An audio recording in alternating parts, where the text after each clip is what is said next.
السلام عليكم، واش اخباركم؟ نتمنى تكونوا كاملين بخير وعلى خير وانتم كتشاهدوا هذا الفيديو هذا. وعيد مبارك سعيد، الله يدخلوا عليكم وعلينا وعلى الامه الاسلاميه بالصحه والسعاده وكل ما تمنوا ان شاء الله. ويلا هو البنات نديروا رغيفه العيد، رغيفه المعسلين اللي كلشي كيسولني عليهم، فين ما كنحط الصوره ديالهم في الانستغرام ولا في تيك توك والا كتجيني عليهم تعاليق كثيره. شاركي معنا الوصفه. رغيفه اللي كيجيو مقرمشين معسلين وفي نفس الوقت هشاش. اللي كلاهم عندك غادي يطلب لك الوصفه. يلا معايا نشوفوا طريقه التحضير هاد الرغيفات المعسلين. عندي هنا نص كيلو تاع الدقيق، اللي ما عندكمش الميزان ديروا جوج سلايف تاع الدقيق. كاس الحليب دافي، نص كاس ماء الزهر كتطلقوا فيه الزعفران الشعره اللي عندكم، ما عندكمش كديروا ضمه تاع الزعفران شويه منها. انا هي اللي درت، هي اللي متوفره ليا. هذه هي الضمه تاع الزعفران، كنديروا شويه منها في هذا الماء الزهر. غادي نحتاج نص ساشي تاع الخميره تاع الحلوه، اللي عندكم 8 غرام ديروا 4 غرام، معلقه صغيره. غنحتاجوا معلقه صغيره ديال الخل سواء هذا ولا داك تاع المغرب الاحمر، بحال بحال. نضيفوا شويه تاع الملح الدقيق ديالنا باش كيعطي تعديل الذوق، ولو انهم معسلين الا اننا كنحتاجوا نديروا شويه تاع الملح. نضيفوا بيكنج باودر، خميره الحلويات، واحد المعلقه صغيره، ما يعادل نص ساشيه. وغنضيفوا هذا الماء الزهر اللي طلقات فيه ديك الضويمه تاع الزعفران، درت غير نصها ماشي ضويمه كامله.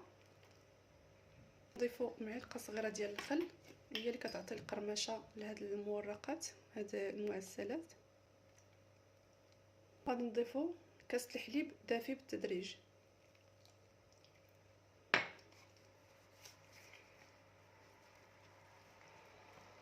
اللي ما عندكمش الزعفران او لا بغيتوش ديروه ماشي مشكل، خدموهم غير عادي، ولكن هاد النسمه ديال الزعفران كتعطيهم واحد البنه. واللي ما عندكمش كديروا هاد الضويمه.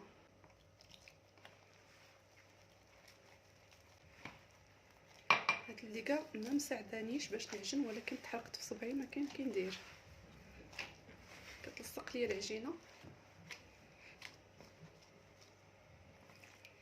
نضيفوا الحليب بالتدريج، واللي خصنا شويه الماء على حساب الدقيق واش كيشرب ولا لا. هاد العبار ديال كاس الحليب ونص كاس تاع الماء الزهر كيجيكم هو هذاك. واللي كان الدقيق تيشرب بزاف نضيفوا شويه تاع الماء ماشي مشكل.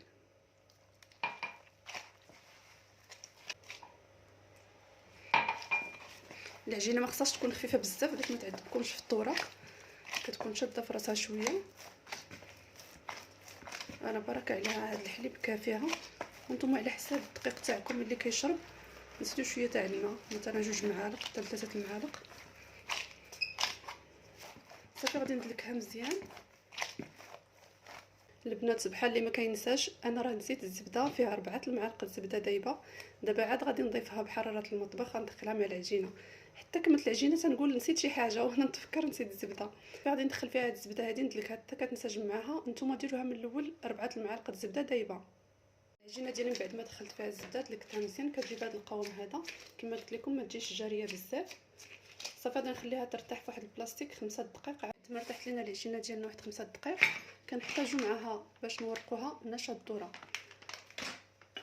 عندي هنايا النشا الزايد، وغادي نقسم العجينه ديالي لثلاثه الكويرات. وعلى حساب تاني سطح العمل ديالكم، اللي كان يتسع لكم العجينه تكون مورقه يعني مسافه كبيره، قسموها غير على 2 3.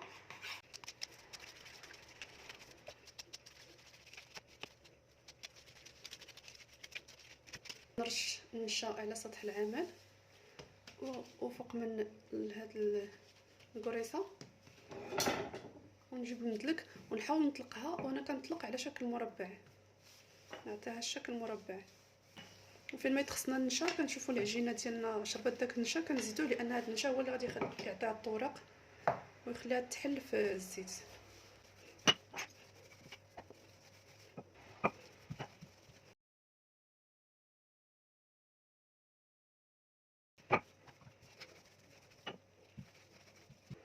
وكما كتشوفوا معايا العجينه ديالي طلقتها على هذا الشكل مربع.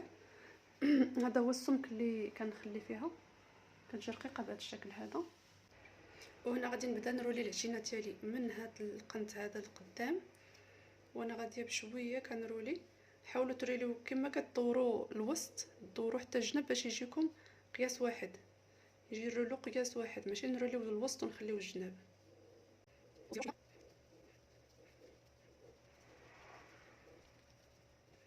كما هكا باش يمشي لينا الرولو قياس واحد. وملي كنوصلوا للاخر تاع الرولو، الاخر تاع العجينه، كنجيبوا شويه الماء وندهنوا ليها الاطراف باش تلصق لينا على بعضياتها.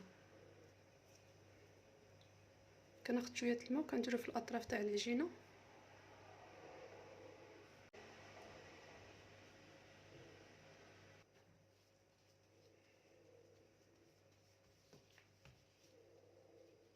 تنضغطوا عليه شويه بحال هكا باش تسد لينا ديك الفتحه.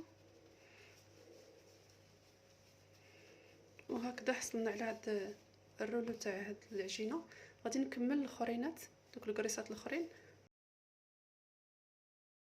ما تبخلوش عليها بالنشا، لان النشا هو اللي تيعطيها الطوريق فاش كتكون تتقلى وكتحل معاكم. كتبداو كتروليو روليو قياس صغير وكتزيروا باش ما تجيش تاني محلوله.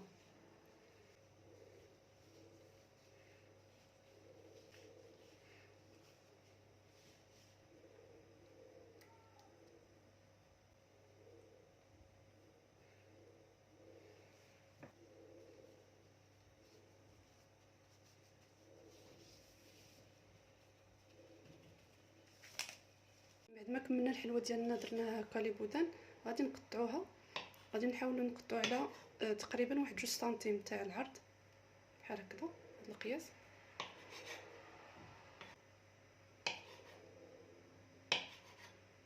عينكم ميزانكم، اولا تشدوا حبه بحال هكا وتبقاو تعبروا بها، فيما تقطعوا وحده تعبروا بالاخرى باش يجيكم متساويين. انا كندير عيني ميزاني، كنقطع 2 سنتيم.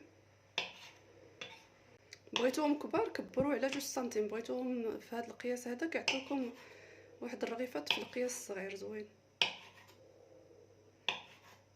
ملي كملنا المرحله ديال التقطيع، غادي تاخذوا كل قطعه بحال هكذايا، وغادي خصكم شي جراره ولا شي حاجه بحال هكايا صغيره، كتوركوا عليها في الوسط هكا، تضغطوا عليها حتى كتعطيكم هذا الشكل. عاد كتكملوها بالمدلك بحال هكذا، وواحد شويه على العرض كيجيو بهذا الشكل. نعاود معكم، وركوا عليها هكايا شويه الوسط هكذا الوسط، وكتضربوها بالدلاك على شكل طولي وواحد شويه على العرض.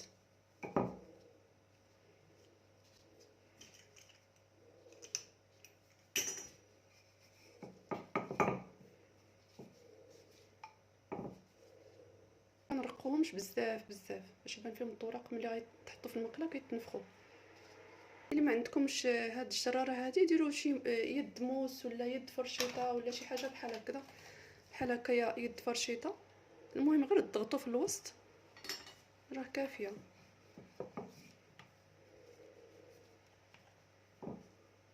البنات نتوما كتسرحوهم وكتحطوهم في شي حاجه، حاولوا ترشوا شويه تاع النشا باش يبقاو ما يتلصقوش على بعضياتهم، كيجيو بهذا الشكل هذا. وهنا البنات درت الزيت كتسخن صافي، غادي نقلي الرغيفات ديالي.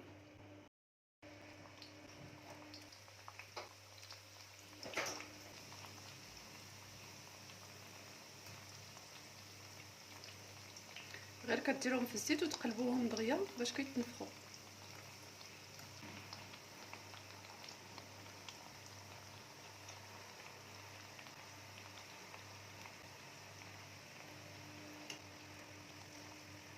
السر باش يتنفخوا لكم كتقلبوهم كل مره من هاد الجهه لهاد الجهه، ما تخليوهمش حتى كيتقلاو من جهه وحده عاد تقلبوهم.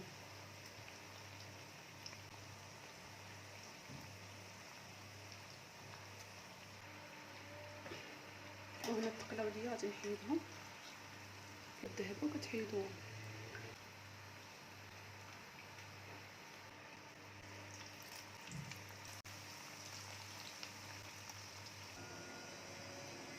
وشوفوا لي البنات العسل اللي كنت صوبت معكم في بدايه رمضان كيجي رائع وناجح 100%، كيبقى ما تيخسرش ولو بقى معكم العام كامل ما عنده ما يخسر ليه. نزلوهم بشي تبسيط وكنجيبوا العسل وكنعسلوهم بهذه الطريقه. كنعسلوهم هما سخان باش يشربوا العسل. البنات من بعد ما كملت الرغيفات ديالي وقليتهم وعسلتهم، دابا كنستفهم. وهنايا قليت شويه اللوز وهرمشتو ممكن تزينوا بالزنجلان ولا اي حاجه عندكم، الزين تيبقى اختياري.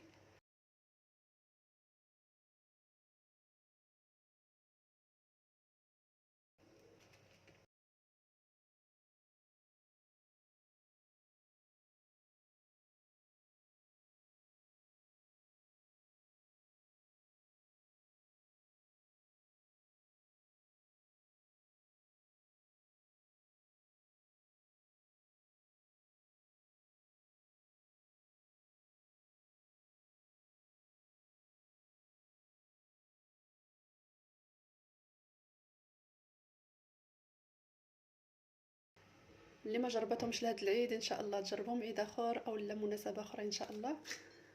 ونتمنى لكم عيد مبارك سعيد، كل عام وانتم بالف خير.